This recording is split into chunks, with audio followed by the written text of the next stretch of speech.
Okay. Thank you very much.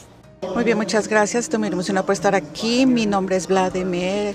Soy un estudiante de la Universidad de Carnegie. Estoy estudiando negocios y economía. Y en las últimas semanas, mi trabajo fue ver el oro y tratar de entenderlo como un activo, como una inversión potencial, al igual que su pasado y el potencial del futuro. Y estoy aquí para compartir con ustedes algunas de las cosas emocionantes que he encontrado a través de mi propia investigación sobre el oro.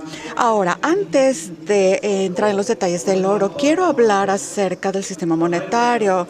Les voy a hablar del sistema monetario, no los voy a llevar muy profundamente, es un poco intimidante. ¿Qué es el sistema monetario? Primero que nada, el sistema monetario es un grupo de políticas, instituciones e instrumentos que se reúnen en una economía con el objetivo de regular el suministro del dinero. Todos los países en el mundo tienen cierto sistema monetario que siguen. Y quiero presentarles una cita de uno de los empresarios más renombrados en la historia, que ha sido responsable por presentarles estas informaciones, que se llama Henry Ford. Él ha sido un visionario. Quiero leerles una cita de Henry Ford acerca de nuestro sistema monetario. Gente de la nación, no entiendan nuestro sistema monetario y bancario, porque si lo hicieran, yo creo que habría una revolución antes de mañana en la mañana. Esa es una cosa muy controversial que podemos decir. Hemos definido que nuestro sistema monetario son diferentes grupos y políticas e instrumentos y regulaciones para poder controlar el suministro del dinero. Y Henry Ford cree que si la gente realmente entendiera cómo funciona nuestro sistema monetario, habría una revolución, porque no estarían satisfechos con estos. ¿Por qué? ¿Por qué creía esto Henry Ford? Simplemente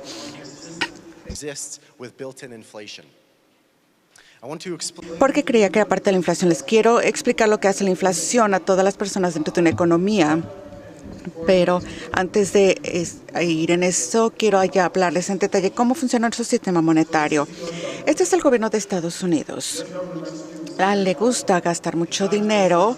El año pasado gastó 6.8 mil billones de dólares, de lo que solamente recopiló 3 mil millones en impuestos. Y la pregunta es, ¿de dónde sacó todos estos miles de billones de dólares? Es muy sencillo. Los pidió prestados del Banco Central.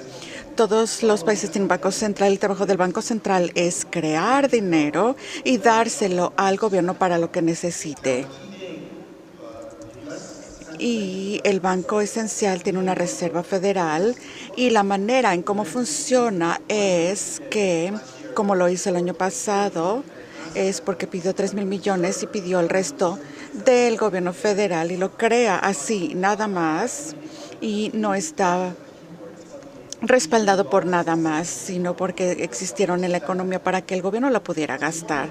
Lo que es importante es que esto se tiene que pagar, y como cualquier préstamo hay intereses asociados, y esto le da un bono federal al gobierno. Esto es la promesa del gobierno de Estados Unidos para pagar junto con los intereses. Ahora, la Reserva Federal no compra estos IUs, sino lo hacen con ocasiones muy raras, y lo que hace es que se los vende a inversionistas para que puedan tener fondos para diferentes cosas. Nosotros podemos comprarlos y podemos tener acceso a inversiones en el gobierno de Estados Unidos. Ahora, ¿qué tan seguro puede volverse esto? Es de dónde obtiene el gobierno de Estados Unidos para pagar este dinero que pidió prestado de la Federación. Le pide más dinero prestado para pagar el que ya se ha pedido. Entonces es un ciclo que nunca termina. Eso es lo que ocurre. Como resultado, para poder pagar el primer dólar que se creó y que se puso en existencia, necesita pedir prestado más y más dinero y ponerlo en existencia. Y esto incrementa el suministro del dinero que está en circulación, y los gobiernos de Estados Unidos puede crear una cantidad ilimitada de dólares porque, bueno, es un proceso de impresión únicamente. Hay que teclar varias teclas en la computadora, y para darles a conocer cómo, hasta dónde ha ido esta cosa de las impresiones del dinero, la deuda nacional es menos de 30 mil millones de dólares. En 2016 era de 19 mil billones de dólares, y para 2026 se proyecta que sea de 52 mil billones de dólares. Entonces los Estados Unidos necesitan seguir imprimiendo más dinero para poder repagar esa deuda, y como resultado siguen teniendo más y más deuda. De ahí viene la inflación. La inflación es es el padre del desempleo y el ladrón que no se ve de aquellos que han ahorrado. Esta es una cita de Margaret Thatcher que nos puede ilustrar de qué es lo que ocurre en un sistema monetario que ha sido construido en base a la inflación, qué es lo que le hace a la gente que está dentro de este sistema monetario. Te quita tu poder de compra. ¿Qué significa eso? Que los ahorros que tú tienes al día de hoy ya no van a poder comprar lo que pueden comprar hoy, ya no van a poder comprar mañana. Y quiero que vean, que vayan un paso más allá y veamos el poder de compra del dólar a lo largo del tiempo. Esta es una gráfica que ilustra lo que se puede comprar ahorita por $1, que empezamos en 1913, y los voy a guiar. En 1913 por $1 se podía comprar 30 barras de chocolate Hershey. En 1929 esa misma cantidad subió a $26, y en 1929 con $1 podían comprar 10 rollos de papel de baño. Para 2020 esa cantidad incrementó a $15, y así podemos llegar hasta 2020, donde lo único que se puede comprar en $1 ya no son 10 rollos de papel de baño, 10 botellas de cerveza o 10 botellas de Coca-Cola, sino nada más es un café de McDonald's que vale $1. El pequeñito, por supuesto, y en algunos años ya ni siquiera vamos a poder comprar eso.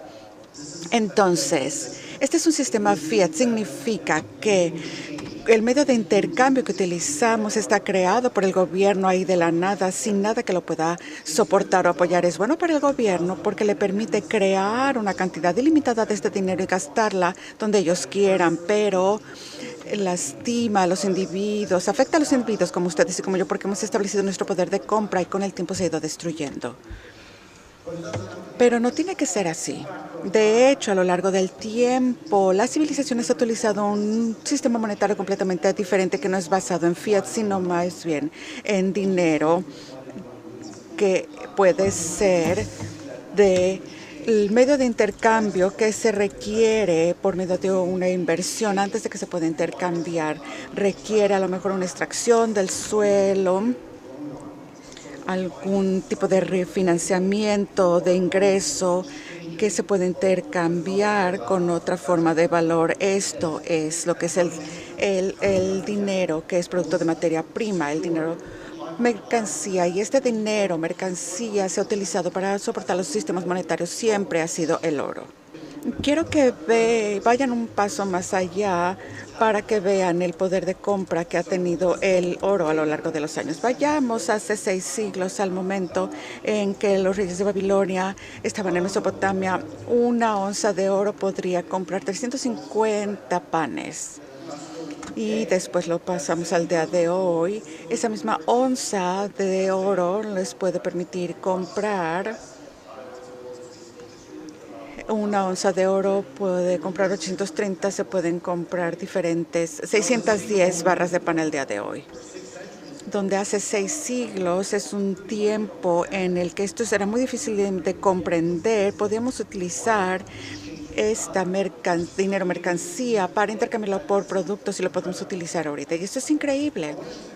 Quiero llevarlos al tiempo actual, no a la época de Babilonia, para ver el poder de compra del oro. Ayer hice un experimento donde estos son artículos muy importantes en Estados Unidos. Yo tomé los precios de estos artículos de productos, materias primas de 1920, de 1980 hasta 2020 para ver por cuánto se podía cambiar oro por cada una de estas materias primas. De 1980 hasta 2020 podíamos comprar en promedio con una onza de oro 167 trigos, 211 maíces y así. Ya entendieron, ¿no? Pero la parte increíble de este estudio es que al día de hoy el oro tiene el poder de compra más alto que en cualquier otra época en historia de lo que yo haya investigado. Entonces, al día de hoy, en promedio, el oro puede comprar 26% más trigo de lo que había podido comprar desde 1980 hasta 2020. Eso es para ilustrarles el poder de compra que tiene el oro. Y hace 6 siglos podían comprar pan y ahorita todavía se puede hacer. El poder de compra se ha incrementado a lo largo del tiempo. Entonces, lo importante acerca de este estándar es que ayuda a las personas, como ustedes y como yo, afecta al gobierno porque le pone limitaciones. No nada más puede crear tanto dinero de esto o intercambio como quisieran. La pregunta es, ¿cómo podemos tener un sistema monetario que esté basado en dinero por decreto, que no esté basado en dinero por mercancía, en moneda por mercancía, que nos pueda ayudar? Y entonces vamos a responder esta pregunta y vamos a regresar al tiempo a la Segunda Guerra Mundial. Durante la Segunda Guerra Mundial, los Estados Unidos les fue muy bien, no nada más porque ganaron la guerra, sino porque intercambiaron muchos productos y materias primas con los países aliados. Intercambiaron equipo, comida, armamento y acumularon un superávit, un gran superávit. Y como resultado, para el final de la guerra, los Estados Unidos tenían 80% de las reservas de oro mundiales. Lo que es importante saber es que todas las transacciones. Es difícil imaginar un mundo que no esté basado en dinero por decreto, sino a lo largo de la historia ha sido, durante la mayor parte de la Segunda Guerra Mundial, todas las transacciones que se hacían entre los países aliados eran en oro porque alguien no podía confiar en ningún otro medio de intercambio. En Estados Unidos, cuando estaba haciendo intercambio con otros países, las únicas transacciones que recibía eran en oro, no en ninguna otra moneda. Entonces, regresando al final de la guerra, como el 80% de las reservas de oro de todo el mundo, tenía la economía más fuerte, el ejército más fuerte, era mayor que el promedio de los países. En 1944 se hizo una conferencia en Estados Unidos con países de todo el mundo que fueron ahí para poder escuchar el nuevo sistema monetario que iba a gobernar Estados Unidos. Y el nuevo sistema monetario iba a tener oro. No tenía oro, sino tenía el dólar de Estados Unidos como la moneda de reserva del mundo. ¿Qué significa eso como la moneda de reserva? Significa que todas las transacciones en la extranjera se tenían que denominar en dólares de Estados Unidos, pero también significaba que todos los valores de las monedas extranjeras van a estar denominados por el dólar de Estados Unidos. Y esto significa que el dólar de Estados Unidos era muy poderoso. Pero los Estados Unidos y su dólar tenían algo tangible que lo estaban soportando, tenían oro. Por cada 35 dólares que tenían en reservas, que podían emitir en las reservas, tenían una onza de oro en el banco para poder soportar ese dinero impreso. El dólar de Estados Unidos actuaban como el receptor del oro. Podían tener 35 dólares, podían ir al banco, podían ponerlo ahí y podían intercambiárselos por dinero real. Y esta política no nada más era interna, sino también a nivel internacional. Los países que estaban haciendo comercio con Estados Unidos les daban una promesa que iban a hacer un intercambio en dólares, pero había oro que podía apoyar este dinero, oro en la válvula, y todo el mundo les estaba yendo bien, pero algo estaba ocurriendo. Estados Unidos no estaba gastando mucho dinero, sino estaba financiando al mundo, financió la guerra de Vietnam, las diferentes políticas, la guerra sobre la pobreza y muchas más iniciativas. Y diferentes países empezaron a notarlo y era el gasto que estaba teniendo los Estados Unidos. Y acuérdense que Estados Unidos era el receptor del oro. Quiero hablarles acerca del presidente de Francia, Charles de Gaulle, de 1960, cuando se dio cuenta que Estados Unidos básicamente lo que hizo es que se dio cuenta y dijo, a lo mejor todos estos dólares que Estados Unidos está imprimiendo, a lo mejor hay más dinero del que puede apoyar el oro. Entonces se dirigió al mundo y a los Estados Unidos diciendo, quiero leerles la cita, si me permiten. El hecho de que muchos países acepten como principio dólares que sean tan buenos como el dólar para el pago de diferencias que existen a su ventaja en el saldo americano del comercio. Esto hace que los americanos tengan deuda y tener deuda gratis a gasto de otros países, a costa de otros países, porque lo que les debe los Estados Unidos se paga, por lo menos en parte, con dólares que solo ellos pueden emitir. Consideramos necesario que el comercio internacional se establezca como era antes de la guerra, con una base monetaria indisputable, una que no tuviera la marca de ningún país en particular. ¿Qué base? En realidad, ninguna que uno puede ver. ¿Cómo podemos realmente tener cualquier criterio estándar más allá del oro? Lo que hizo es que se dirigió a los Estados Unidos y básicamente les dijo, vamos a regresar al estándar de oro que teníamos, no le confiamos en sus dólares y queremos que el oro se intercambie, el oro que está en la bóveda. Entonces, en lugar de mandar todos los dólares con los que se hacían transacciones en Estados Unidos, lo vieron y siguieron. Y pronto las reservas de oro de Estados Unidos se acabaron a tal grado que tuvieron que tomar medidas drásticas para detenerlo. En 1971, el presidente Nixon se dirigió a la nación que tomó el estándar de oro y para citar lo que dijo es parte de sus presentaciones y dijo: he dirigido al secretario Connally que suspenda la convertibilidad del dólar en oro. ¿Qué significa esto? Bueno, como resultado de que los Estados Unidos tuviera estas reservas estáticas, cuando ya se salieron del estándar de oro de manera simultánea, hizo que todas las otras monedas y economías en el mundo que fueran basadas en dinero por decreto. Eso nunca había ocurrido anteriormente en la historia, donde un solo país pudiera crear un mundo que se basara en dinero por decreto y no nada más en dinero que fuera tangible. ¿Qué es lo que le hizo esto a los precios del oro de manera inmediata? Una onza fue de $35 a $850 por una onza de oro. Y para ilustrarles el poder de compra que se tenía los ahorros en estas monedas o en comparación con el oro, esto es lo que les ocurría. Para poder resumir la gráfica, se perdería mucho del valor. Pero bueno, ese es el pasado. Hemos hablado de mucho de la historia. ¿Y qué hay con el futuro? Hoy tenemos un muy buen mercado para el oro. Desde 2018 el oro ha incrementado 43% su valor, que es increíble. Y desde mi análisis es muy interesante poderlo ver, como cuando el oro empezó a acumular su valor de manera exponencial, todas las diferentes materias primas empezaron a seguirlo. ¿Y qué hay con el futuro del oro? ¿Cuál es el precio del oro en el futuro? La verdad es que no tengo idea. Es muy difícil de predecir el precio de algo que sea tan global como el oro, pero en mi búsqueda para tratar de responder esta pregunta, he tratado de ponerme en los hombros de los gigantes para saber qué están haciendo. Y uno de los hombres que de manera consistente he estado regresando a investigar para ver y poder entender hacia dónde va el futuro es Ray Dalio. Para los que no sepan quién es Ray, para ponerlo en palabras simples, es un multimillonario. Él fundó el fondo más grande que se llama Bridgewater Associates y por medio de este fondo ha sido muy exitoso. ¿Qué es lo que hace? Él ve el mundo, la manera en cómo funciona el sistema actual y hace apuestas en cuanto a sus predicciones de hacia dónde podría ir. Entonces, ¿qué es lo que está haciendo Ray en este momento? Él está apostando en el oro.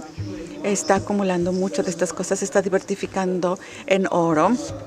Y quiero darles una cita de él y creo que sería tanto reductor de riesgo y también mejoraría el retorno, poder considerar añadir oro a nuestro portafolio. Esto es lo que una persona que dice tenemos que seguir y escuchar porque se ha sido una persona muy exitosa. ¿Y por qué Ray Dalio está acumulando oro? Eso ha sido una pregunta que he tenido en mi mente durante los últimos meses y por suerte Ray ha sido muy transparente en su proceso para poder acumular este activo. Heyman junto con Bridgewater Associates han emitido un estudio de 106 páginas que se llama El cambio del orden, donde detallan cómo ahora creen que el oro puede ser una buena inversión para el futuro cercano. Y voy a tratar de resumir ese reporte de 600 páginas en 2 minutos. Básicamente, los dos factores principales que han incrementado el valor del oro son la inflación y la incertidumbre política. ¿Por qué? Porque reducen el valor del medio de intercambio que los países utilizan. La gente quiere ahorrar su dinero, entonces van hacia el oro, como lo han hecho a lo largo de la historia. Por eso cuando ocurre una inflación y inestabilidad política o cualquiera de los dos ocurren, el oro sube de precio y por eso tenemos un muy buen inicio para el oro últimamente. Es por las altas tasas de inflación, pero quiero hablarles del reporte. Este es el reporte, el cambio del orden mundial, porque las naciones tienen éxito y fallan. Les quiero dar un resumen y esto es muy emocionante. Lo que hizo Ray fue al ver la historia para poder entender qué es lo que está ocurriendo en este momento. Tomó los últimos 3 imperios que han existido, los holandeses, los británicos y Estados Unidos. Cuando los estaba estudiando eran una superpotencia global. Los holandeses en el siglo 16 fue los Estados Unidos del día de hoy. Lo mismo pasó con el Imperio Británico. Y en cualquiera de los casos, como lo sabemos en el mundo del día de hoy, después hubieron cosas y ya no se les consideró una superpotencia. Lo que ocurre con Estados Unidos y es fascinante es que hay 3 partes de este estudio. Básicamente lo dividió en 3 partes. Una es que identificó diferentes variables que llevaron a esa civilización en particular para que pudiera desarrollar y acumular poder, al igual que su eliminación y fortaleza de su ejército, innovación en tecnología. Cuando un país estaba teniendo mayor educación, con una población más educada, nos llevaba un mejor resultado en innovación y tecnología, que esto nos llevaba a ser que era un país más compatible, con tener un centro financiero más fuerte, que eso llevaba a tener un crecimiento y cierto estatus de reserva. Todas estas potencias han seguido esa misma tendencia desde Holanda y después el Imperio Británico y ahora Estados Unidos. Y lo que es fascinante es de que esto es el caso de los holandeses. Podemos ver claramente que han experimentado un crecimiento en todos estos factores y después finalmente llegaron a su pico y después hubo un decline. Esos son los holandeses cuando vemos a Estados Unidos el día de hoy. Lo que Ray Dalio está viendo junto con Bridgewater Associates es una gráfica muy similar al de los holandeses y al del Imperio Británico, y es lo que está experimentando Estados Unidos en este momento. Una disminución, que es lo que ha ocurrido con otras civilizaciones. Esto es lo que muestra el estudio y es lo que he tomado cuenta el estudio. Ahora, además de la pérdida de estos factores, ¿qué es lo que nos ha llevado al decline de estas civilizaciones? ¿Qué es lo que ocurre ahora? Es que el país empieza a gastar más dinero de lo que está haciendo, empieza a imprimir mucho más dinero, y es esencialmente lo que estaban haciendo los holandeses. Estas son las gráficas del Banco de Ámsterdam, que fue el centro financiero en Holanda. Esto básicamente fue Holanda. En ese momento pueden ver aquí su estado de ganancias y pérdidas. Esto fue cómo perdió valor su medio de intercambio, y su moneda puede hacer que la gente pierda valor de compra, los ahorros se corroen. Estos son los holandeses y Estados Unidos al día de hoy. Podemos ver los niveles externos de deudas a niveles muy altos. No los voy a aburrir con números. Ahora, ya entendieron el punto. Si quieren ir más técnicos, pueden hablar conmigo después de que terminemos la presentación. Pero este es otro hecho interesante. ¿Cómo podemos ver que está importando más de lo que está exportando? Y estos aspectos tenebrosos. Tenemos estos factores, tenemos la inflación, y el aspecto final es una superpotencia que está compitiendo. Los españoles, los holandeses se apoderaron de los españoles, los británicos de los holandeses, y los Estados Unidos se apoderaron de los británicos. ¿Quién se va a apoderar de los Estados Unidos? Hay un competidor cuando tiene que ver con el origen y caída de la superpoder, y ahora es China. Pueden ver aquí que el reporte de Bridgewater Associates contempla todas estas variables para poder ver el incremento y caída de las civilizaciones a lo largo del tiempo, y podemos ver que Estados Unidos y China están en un curso de colisión. Y en todos los escenarios va a resultar de una guerra donde una superpotencia reta a otros países, y el conflicto llega a un punto en que tiene que haber la participación de los ejércitos, 10 o 15 años, y después va a ocurrir una guerra económica, y es lo que está ocurriendo con China, el comercio, lo que está ocurriendo con el comercio de China, sanciones, todo lo que una superpotencia actual puede hacer para estancar el crecimiento de otra. Estas son otras gráficas que ilustran lo que les acabo de decir, resaltar los hechos, se les pueden ver en mayor detalle. Para resumir el reporte, básicamente cuando se tienen estos factores que llevan al descenso de una civilización, sino de esta superpotencia también, y mayor inflación, y una superpotencia que está compitiendo. ¿A qué nos lleva esto? Por lo menos a incertidumbre política, porque no sabemos qué es lo que va a ocurrir mañana. Cuando la gente no sabe qué es lo que va a ocurrir mañana, compran oro. Este es el resumen del reporte, porque el oro siempre ha podido almacenar valor a lo largo del tiempo. Durante tiempos de incertidumbre política, se sabe que el dinero va a valer igual que lo que vale hoy, va a valer mañana, si se invierte en oro. Yo los invito a hacer lo que hizo el presidente francés en 1960, que es mover la riqueza del dinero de papel al dinero real para comprar oro. Muy bien, muchísimas gracias.